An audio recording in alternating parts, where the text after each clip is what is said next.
Buenos días, hermanos. Como siempre es una bendición compartir la palabra del Señor con vosotros.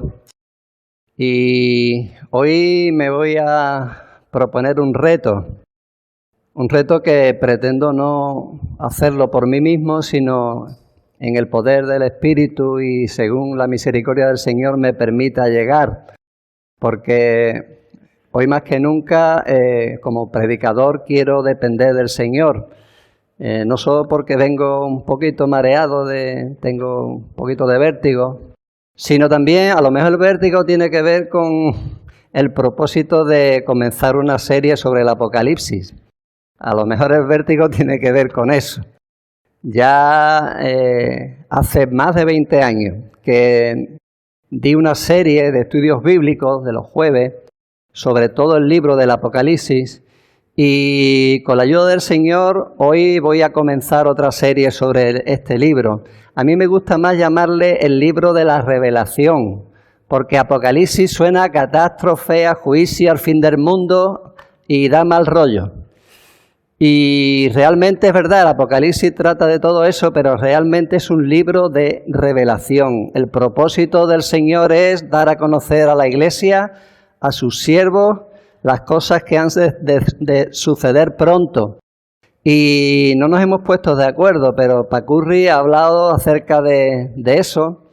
El grupo de alabanza ha escogido alabanzas que tienen que ver con eso. Y el Señor nos va dirigiendo y ministrando de acuerdo a lo que esta iglesia necesita en este momento. Así que vamos a comenzar. ¿Hasta dónde llegaremos? Hermano, aquí más que nunca hay que decir lo que dijo Santiago.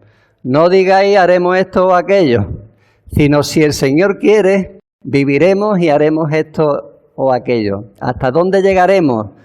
Hasta donde el Señor quiera. Pero hoy vamos a dar ese primer paso y le vamos a pedir al Señor que durante este tiempo Él nos dirija y nos bendiga. Bendito Padre Celestial, Señor, te damos gracias por este hermoso libro de la revelación, Padre. Te rogamos, Señor, que tu Espíritu Santo nos ilumine, Padre, para entenderlo, que tú me ayudes, Señor, a compartirlo, Señor, que trace bien la palabra de verdad y también, Señor, que nos ayude a guardar las cosas que en él están escritas. Te lo pedimos, Señor, en el nombre de Cristo. Amén. Todos hemos ido a algún museo, el Museo del Prado, y vemos las meninas de Velázquez. Imaginaros que en vez de dirigir nuestra mirada a la obra de arte, a las meninas, nos fijamos en el cuadro, en el marco que rodea la obra. Y nos ponemos a decir, qué bonito el marco, es precioso, dorado, qué maravilla de marco. Bueno, nos estamos perdiendo lo mejor, ¿no? El marco es importante. Mi mujer cuando hacía puntos de cruz, una vez que acababa, elegía el marco, y el marco es importante, porque si eliges mal el marco, digamos que devalúa un poco lo que está en medio, ¿verdad? Es importante el marco, pero no es lo más importante. Lo más importante es la obra de arte que contiene. Igualmente, si vamos al fútbol y se hace de noche, encienden los focos. Y si miramos los focos, decimos, ¡uf, qué foco! Y si hacemos eso, cuando vayamos a ver lo que es importante, que es lo que se está jugando ahí, nos vamos a quedar deslumbrados y no vamos a ver nada. Ni nos vamos a enterar de cómo va el partido. Los detalles son importantes, pero lo importante realmente es la verdad que enmarca, la verdad que contiene. Igualmente en el Apocalipsis hay muchos detalles. Hay muchos números, muchos símbolos. Es un libro de género apocalíptico que tiene que ver con el uso de simbología para explicar o iluminar una verdad. Los detalles son importantes.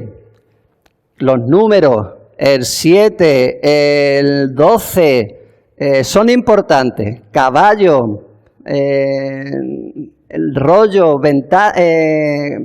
copa, trompeta, que sí, caballo, unos rojos, otros los colores. todos son importantes, son símbolos. Pero a veces nos podemos fijar tanto en esa simbología y su dificultad para entenderla, que nos olvidamos de la verdad que están iluminando. Así que son importantes. Durante estos meses que estaremos viendo acerca del Apocalipsis, intentaremos interpretarlo adecuadamente. Normalmente, toda la simbología del Apocalipsis la podemos encontrar ya en el Antiguo Testamento, pero realmente lo importante no es eso. Lo importante es la verdad que intentan iluminar. Y la verdad, yo creo que sí está clara en el Apocalipsis. A lo largo de todo el libro vamos a ir viendo que hay verdades claras con las que debemos quedarnos. Y los detalles son buenos, son importantes, pero no es lo más importante. El libro del Apocalipsis es un libro que tiene que ver con una revelación de parte de Dios. Comienza con esa palabra, Apocalipsis, revelación de Jesucristo. Dice revelación, la revelación de Jesucristo que Dios le dio para manifestar a sus siervos las cosas que deben suceder pronto. Y la declaró enviándola por medio de su ángel a su siervo Juan, que ha dado testimonio de la palabra de Dios y del testimonio de Jesucristo y de todas las cosas que ha visto. Podemos pensar en la revelación en este libro como algo oculto, como algo difícil de entender, con muchas claves que no comprendemos, pero es todo lo contrario. Es algo que el Señor nos revela. La palabra castellana revelación tiene que ver con descorrer el velo y originalmente tiene que ver con algo que se descubre. Nadie sabía, bueno, salvo mi cuñado Paco, sabía de qué iba a predicar yo hoy. No lo hemos puesto en el grupo de WhatsApp y lo he hecho intencionalmente para que entendamos qué es la revelación, qué es el Apocalipsis. Es algo que antes no sabíamos, nadie lo sabía, pero que ahora se nos ha revelado. Ahí lo vemos, el Apocalipsis. Es lo que vamos a predicar hoy. Antes estaba oculto, pero se descubre. En este caso, Dios manifiesta las cosas que han de suceder pronto. Es un mensaje que procede de Dios y que a través de Jesucristo y luego de su ángel y del apóstol Juan nos ha llegado a nosotros, a sus siervos, a las iglesias del Señor, para que sepamos las cosas que han de suceder pronto. Dice el profeta Amós que no hará nada el Señor sin que revele su secreto a los profetas. El pueblo de Dios es el primero que tiene que saber las cosas que van a pasar. Eso es un privilegio, hermano. Los profetas no se quedaron con el mensaje para ellos, sino era para el pueblo de Dios. Este mensaje no es para aquel tiempo, no es para Juan, es para el pueblo de Dios hasta que el fin venga y ese cielo nuevo y esa tierra nueva donde more la justicia sea establecida. El propósito es manifestar a sus siervos las cosas que han de suceder pronto, para que estén prevenidos. En aquel momento la iglesia estaba pasando por un momento muy difícil. Había persecución, como luego veremos. Había desánimo en las iglesias, muchos habían mirado atrás, había falta de lealtad, de perseverancia. La iglesia no estaba bien. Y si no, fijaros en el capítulo 2, los capítulos 2 y 3, cómo estaban las iglesias. Y había preocupación por parte de Juan el apóstol acerca de sus iglesias, porque las iglesias que inicialmente recibieron este mensaje fueron las 7 iglesias de Asia Menor, comenzando con la iglesia de Éfeso. Y el apóstol Juan había ministrado allí durante muchos años y ahora él estaba muy preocupado por lo que estaba pasando en las iglesias. Si tú estás preocupado por lo que pasa en tu iglesia, en esta iglesia, pues que sepas que también el Señor está más preocupado que tú. Es un libro que nos dice a las iglesias, las cosas que han de suceder van a suceder pronto, debemos estar preparados. El que retrocediere no agradará a mi alma, tenéis que manteneros firmes. Ese es el propósito principal del Apocalipsis, animar a la Iglesia que estaba dando un paso atrás en momentos de persecución para que siguieran adelante en su vida cristiana. Y dice que las cosas van a suceder ¿cuándo? Pronto. Bueno, llevamos 2000 años y todavía no ha terminado de suceder esas cosas. Pero ya comenzaron a suceder en el momento en que fueron escritas y siguen sucediendo. La palabra pronto aquí no tiene que ver tanto con cuándo va a ocurrir, sino con la certeza de que lo que está escrito aquí va a ocurrir. Y no sabemos cuándo. Tenemos que estar prevenidos. El Señor viene pronto, las cosas van a suceder pronto. Tenemos que estar preparados, y tenemos que estar velando y perseverando, porque es algo que con toda seguridad va a ocurrir.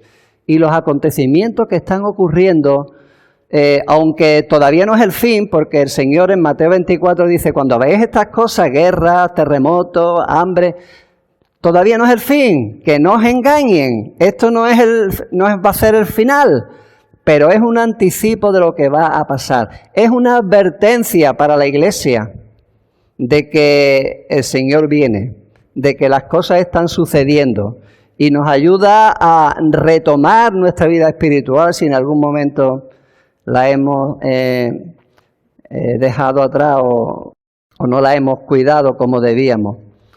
El mensaje central del Apocalipsis, hermano, no es una visión del futuro.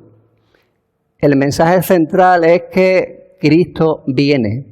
Jesucristo es el centro del Apocalipsis. Dice, Juan ha dado testimonio de la palabra de Dios y del testimonio de Jesucristo, y de todas las cosas que han de venir. Toda la Biblia, la palabra de Dios, tiene como centro la persona y la obra de Jesucristo. Y el Apocalipsis también debemos de ver siempre Jesucristo como el centro de ese mensaje. No solo es la revelación de Jesucristo porque fue dada por Dios por medio de Él, sino que es la revelación de Jesucristo porque trata acerca de Jesucristo.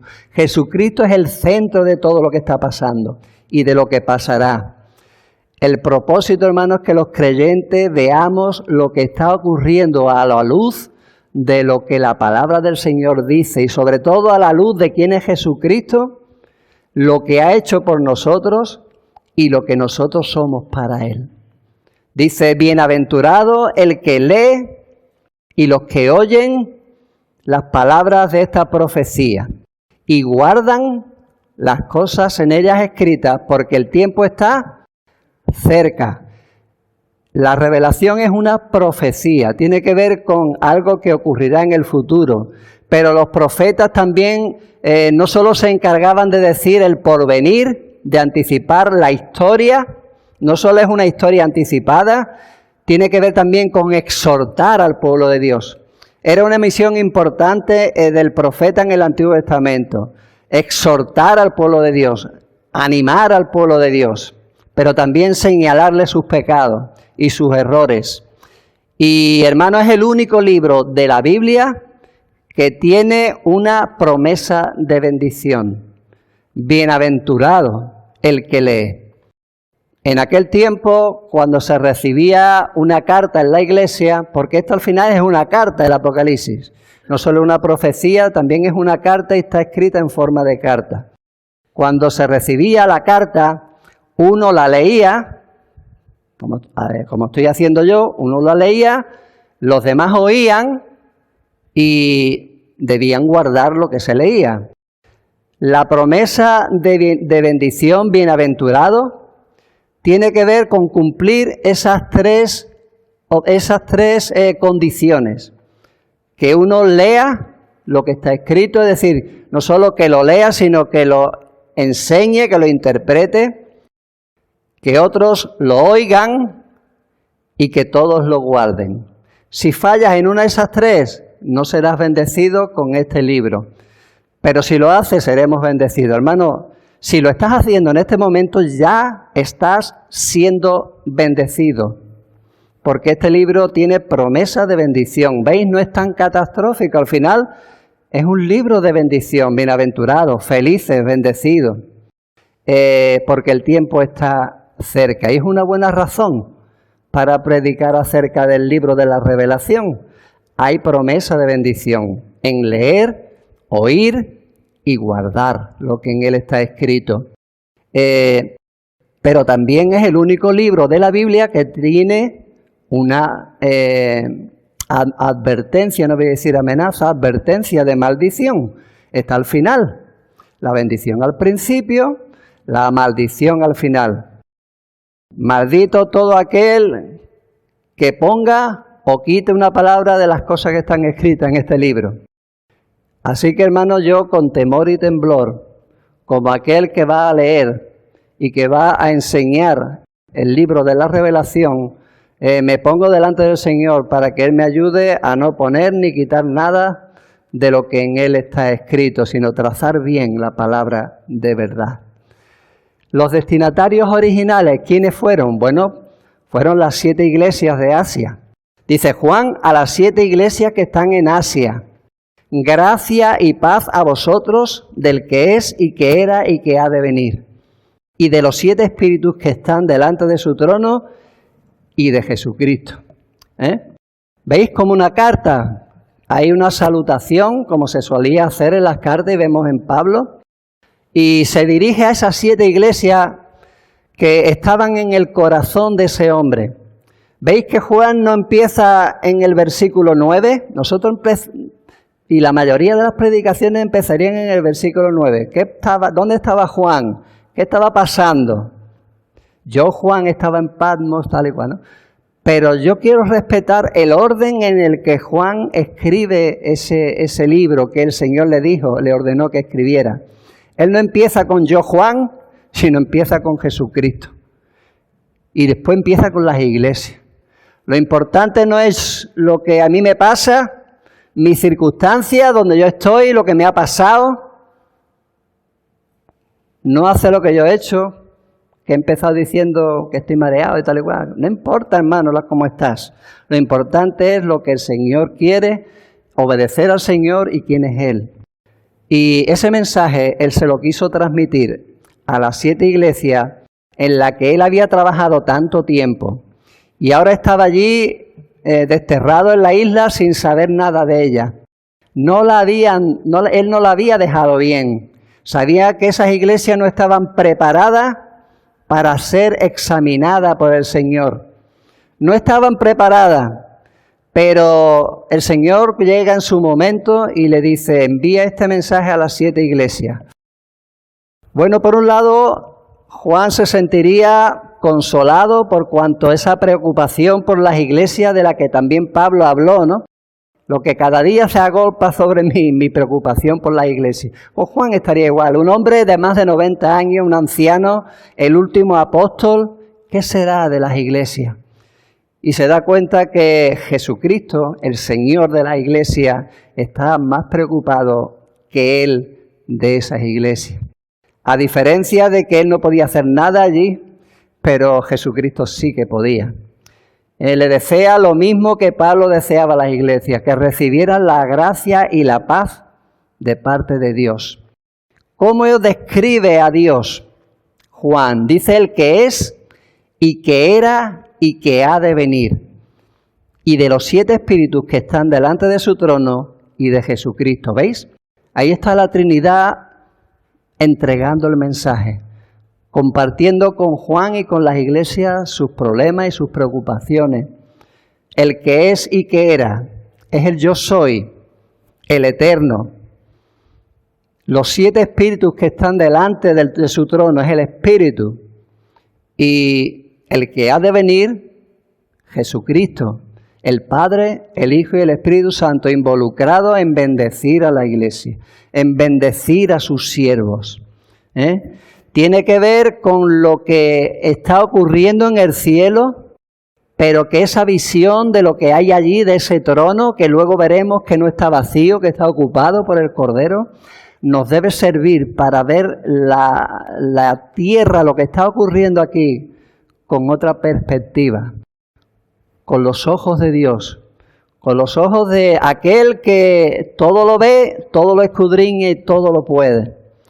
Y Jesucristo. ¿Veis aquí? Ya coloca a Jesucristo en el centro del mensaje, en el centro de esa revelación. Jesucristo. Y él lo describe de varias maneras. Primero dice que Jesucristo es el testigo fiel. Nos podemos fiar de él. Lo que él ha dicho lo va a cumplir. Lo que él ha prometido lo hará, porque es el testigo fiel. Él no solo dice la verdad, sino que él es la verdad. Nos podemos fiar de él. Dice que él es el primogénito de los muertos. Pablo dice que es primicia de los que durmieron. Él fue el que vivió, murió y resucitó. Nosotros resucitaremos con él. Él venció a la muerte. No tenemos que temerle a la muerte, ni a quien puede matarnos, sino a él. Es a quien debemos temerle. ¿Por qué? Porque él es, dice, el soberano de los reyes de la tierra. No era Domiciano, el emperador romano que mandó al destierro a Juan y que perseguía a la iglesia. Un hombre que acuñó en sus monedas el título de Dominus et Deus, es decir, Señor y Dios, y que perseguía a la iglesia porque los consideraban unos se me ha ido la palabra, ateos, unos ateos, porque no adoraban al emperador como Dios. Sin embargo, aquí le dice el Señor a la iglesia, a sus siervos, él es el soberano de los reyes de la tierra. No es Domiciano, no es ningún rey. Ellos tienen una autoridad delegada por la que van a rendir cuenta delante del soberano de los reyes de la tierra. El Señor está en su trono y es verdad que todavía no reina de manera completa, pero está sentado en su trono hasta que sus enemigos sean puestos por estrado de sus pies. Su plan perfecto se está llevando a cabo. Él es el soberano. Él lo ha diseñado. Todo lo ha hecho perfecto. Lo que Él ha determinado se va a cumplir con toda seguridad, desde el principio hasta el fin. Mientras tanto, ¿qué debe hacer sus siervos? ¿Qué debe hacer la iglesia que sufre? Y lo mismo que hizo Pablo, lo que dijo Pablo cuando fue apedreado en Listra. Él dijo, es necesario que por medio de muchas tribulaciones entremos en el reino de Dios. Tenemos que permanecer firmes, hermanos, porque el Señor es soberano.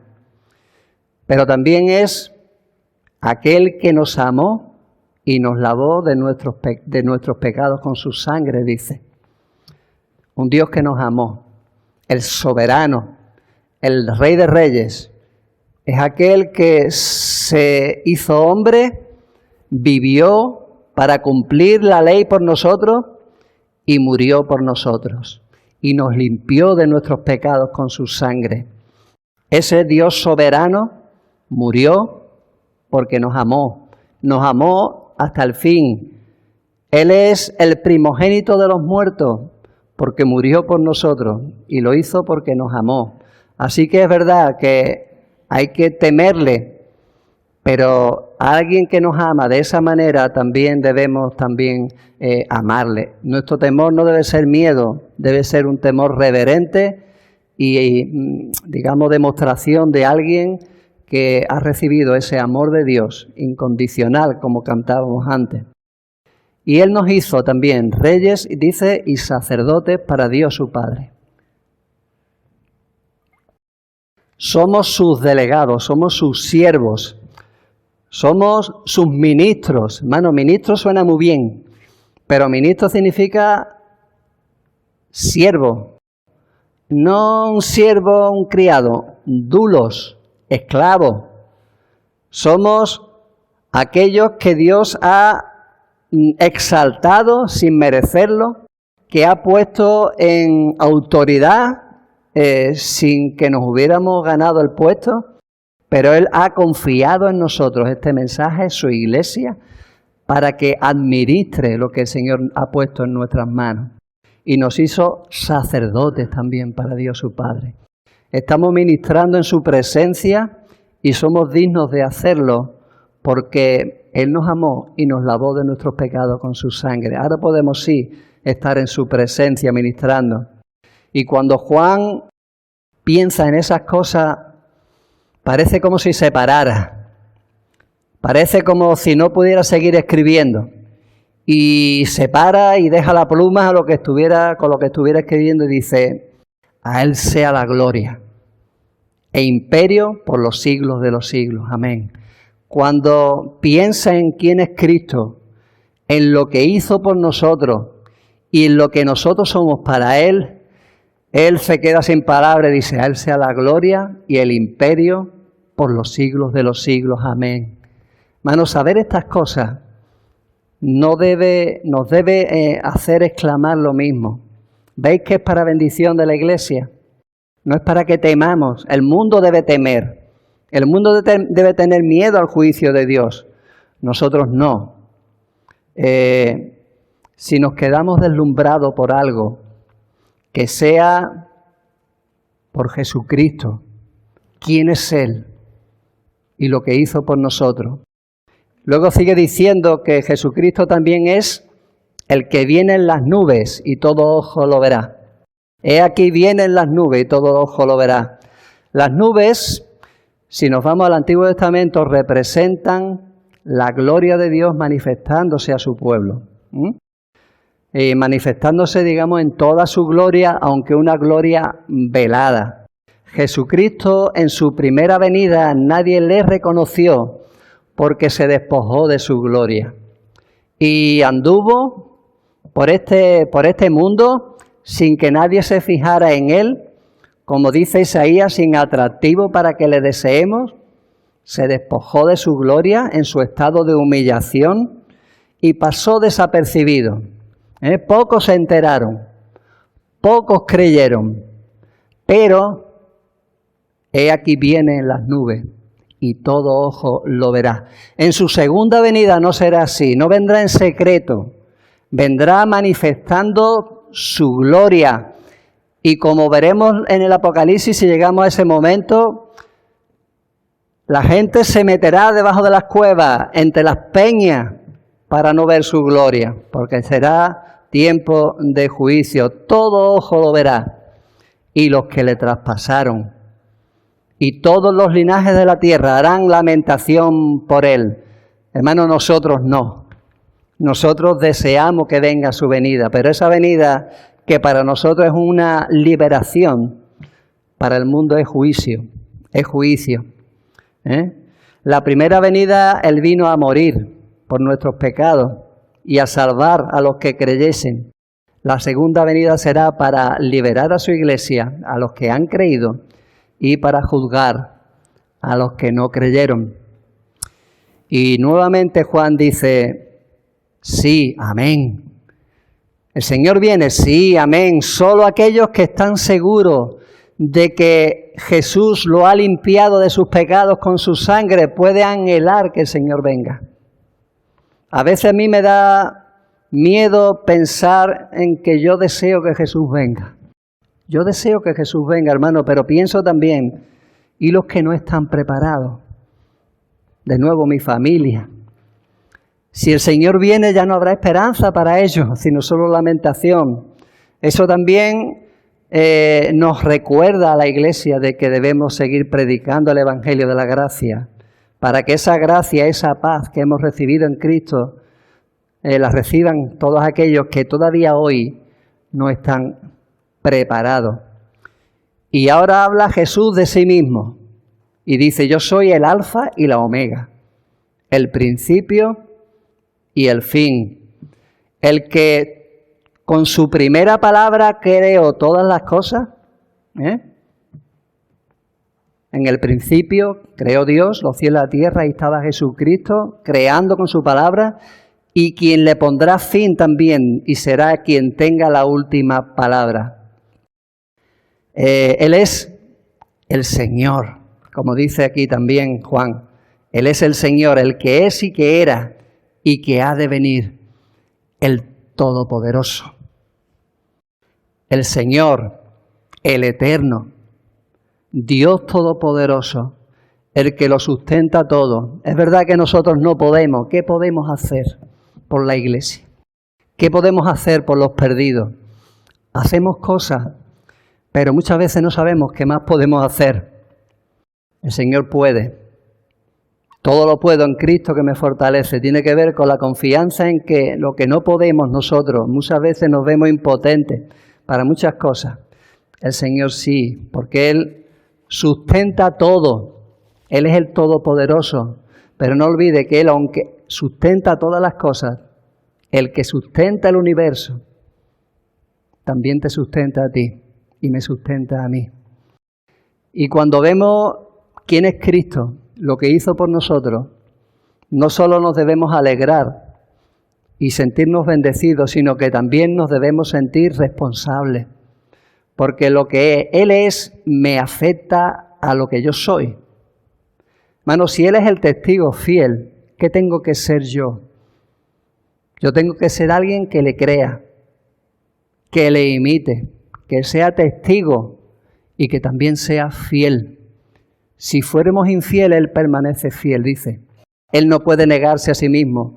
Un testigo fiel requieren de sus siervos que sean testigos, que testifiquen y que sean fieles. Si es el primogénito de los muertos, entonces yo debo vivir creyendo que resucitaré con Él y que debo serle fiel hasta la muerte. En aquel entonces la vida de un cristiano valía muy poco. El hecho de que el Señor les diga, yo soy el primogénito de los muertos, le daba ánimo para ser fiel hasta la muerte, como le diría la Iglesia. Si Él es el soberano de los reyes de la tierra, entonces, hermano, yo debo temerle solamente a Él y a nadie más. Yo soy su siervo, aquel que está a su servicio, y debo servirle a Él y a nadie más, porque Él es el soberano. Si Él me amó y se entregó a sí mismo por mí y me lavó de mis pecados con su sangre, entonces yo debo amarle incondicionalmente. Aunque tenga motivos para amarle, cosa que Él no tuvo con nosotros, porque dice que siendo aún pecadores, Cristo murió por nosotros. Dice, Dios muestra su amor para con nosotros, en que siendo aún pecadores, Cristo murió por nosotros. No tenía motivos para amarnos, pero nos amó hasta el fin. Nosotros sí tenemos motivos para amarnos, para amarle. Nosotros le amamos a Él porque Él nos amó primero. Y debemos vivir, hermano, en santidad de vida, sin contaminarnos. ¿Por qué? Porque Él nos lavó de nuestros pecados con su sangre. No debemos volver a mancharnos. Si Él me hizo rey y sacerdote para Dios, yo debo declararle también mi lealtad incondicional, porque Él es el Rey de Reyes. Y también rendirle cuenta ante Él y servirle con la dignidad que Él se merece, como el sacerdote que antes de estar en la presencia de Dios primero se purificaba, y se vestía de ropas adecuadas para ministrar en su presencia. Hermanos, no estemos en la presencia de Dios a la ligera. A veces pensamos que como Él nos ama, nos podemos presentar delante de Él de cualquier manera. Vivimos en la presencia de Dios. No lo debemos de hacer de cualquier manera. Acercaos con confianza, es verdad, al trono de la gracia, pero en el trono de la gracia está el Cordero, pero el Rey de Reyes, el soberano de los reyes de la tierra, Él es el Señor. Si es Él el Señor, yo soy su siervo. Hermanos, si Jesucristo no es mi Señor, tampoco es mi Salvador. Jesucristo no puede ser tu Salvador si tú no eres su siervo. No quieras que Cristo sea tu Salvador si no es también tu Señor. Las dos cosas deben ir de la mano, porque lo contrario es injusto, además de imposible. Hay que servirle con la dignidad que Él se merece y no se puede ser cristiano sin ser siervo de Jesús. No se puede ser creyente sin ser discípulo de Cristo. Y si Él viene, bueno, pues si Él viene, entonces me tiene que coger preparado. Me tiene que coger preparado, velando para recibirle, para que cuando el Señor venga me encuentre haciendo así. ¿Recordáis la parábola?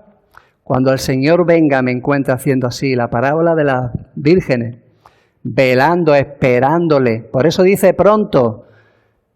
La parábola de si el Señor tarda en venir, bueno, pues entonces vamos a hacer, no hay problema, puedo hacer lo que quiera porque tarda en venir. No, pronto, cerca. ¿Veis la verdad, hermano? La verdad es, la iglesia debe de estar velando, debe estar preparada para cuando el Señor venga. Y no siempre lo estamos. Hermano, a mí me preocupa mucho la iglesia. Me preocupa mi propia lealtad al Señor, mi propia perseverancia en los caminos del Señor, porque a veces fallo. Me preocupa la iglesia. Si llamamos a la iglesia, me preocupa que seamos pocos en los jueves, que no seamos tampoco los que deberíamos de ser los domingos, que haya hermanos que aunque vienen no están viviendo como debieran. Me preocupa cada hermano y cómo muchos de ellos han retrocedido.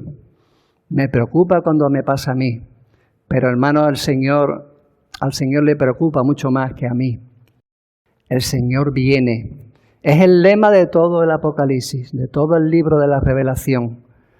No para darnos la curiosidad de saber qué va a pasar, no es para nuestra curiosidad de saber el futuro, es para que nos pongamos las pilas y nos coja preparados.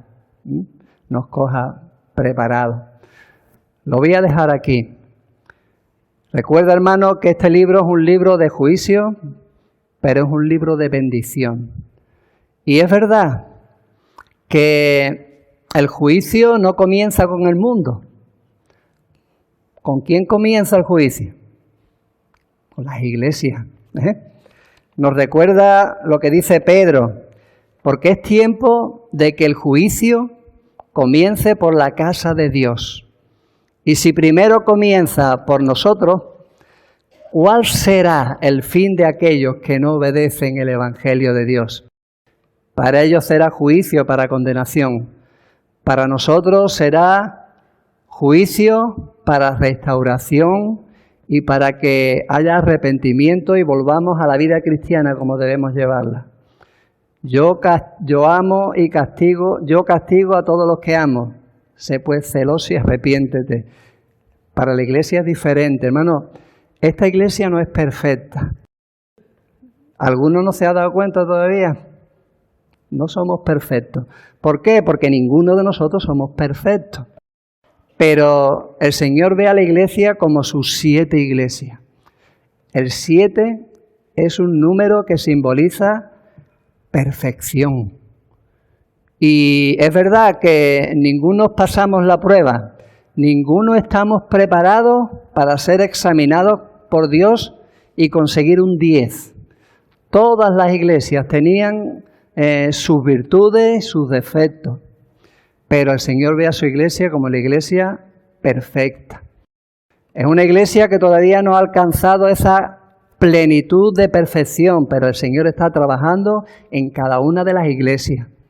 Y el juicio empieza por nosotros, no para condenación, sino para nuestra santificación y perfección. Él está trabajando en medio de nosotros. ¿Te preocupa la iglesia? Buena señal, hermano, señal de que amas a la iglesia. Tú no puedes amar al Señor si no amas a su iglesia. Y aquí no se está refiriendo a la iglesia universal, al conjunto de los redimidos, hermano. Estas eran iglesias locales. Iglesias como la iglesia Betel. Y eran iglesias imperfectas como éramos nosotros. Pero el Señor se preocupa por ella, como veremos en los siguientes mensajes. Preocúpate tú también por tu iglesia. Trabaja en medio de ella al objeto de perfeccionarla. La iglesia es la esposa del Cordero. Nosotros también. Da buen testimonio no solo a los de afuera. A veces nos olvidamos de dar buen testimonio a los de adentro.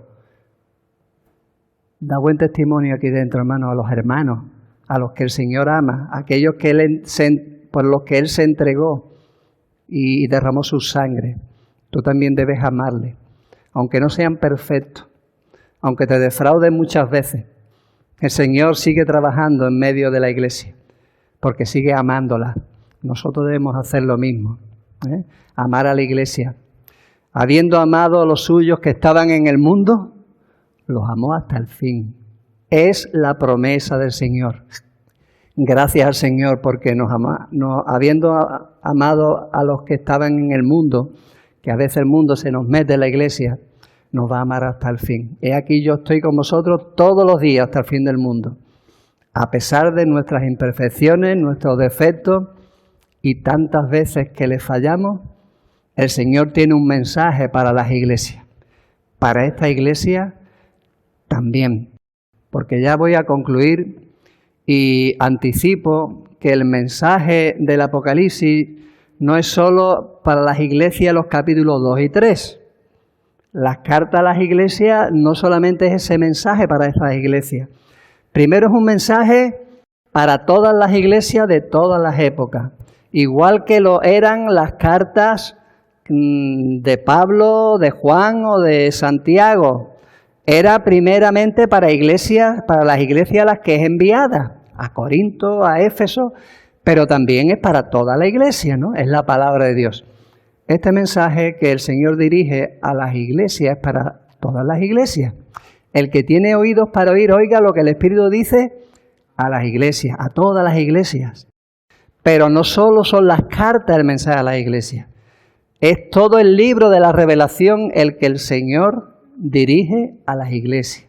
Así que todo el libro es para nuestra bendición, para la edificación de la iglesia y para que la iglesia también persevere hasta el fin. Porque el Señor viene, hermano, que te coja a ti y que me coja a mí preparado como Él quiere y como Él espera. Que el Señor nos bendiga. Amén. Bendito Padre Santo, te rogamos, Padre, que esta palabra, Señor, que me has permitido que yo exponga, Señor, verdaderamente quede en nuestros corazones y dé fruto, Señor, de arrepentimiento en todo aquello que estamos fallando, de agradecimiento en todas las cosas, Señor, que hemos meditado y todo lo que tú eres y lo que has hecho por nosotros, y que nos dé fuerza, Señor, para perseverar. A pesar de nuestras circunstancias, a pesar de lo que estemos viviendo, a pesar de lo que está ocurriendo en el mundo, Señor, que no perdamos de vista, Señor, que tú vienes y que vienes pronto. Ayúdanos, Padre, a estar preparados. Que cuando tú vengas, Señor, encuentres a esta iglesia preparada, velando, esperándote. Y también no solo a la iglesia, sino a cada uno de nosotros, Padre, en particular. Te lo pedimos, Padre, con el perdón de nuestros pecados y en el nombre de Cristo. Amén. Mi hermano, Dios les bendiga. El jueves nos volveremos a ver si el Señor quiere.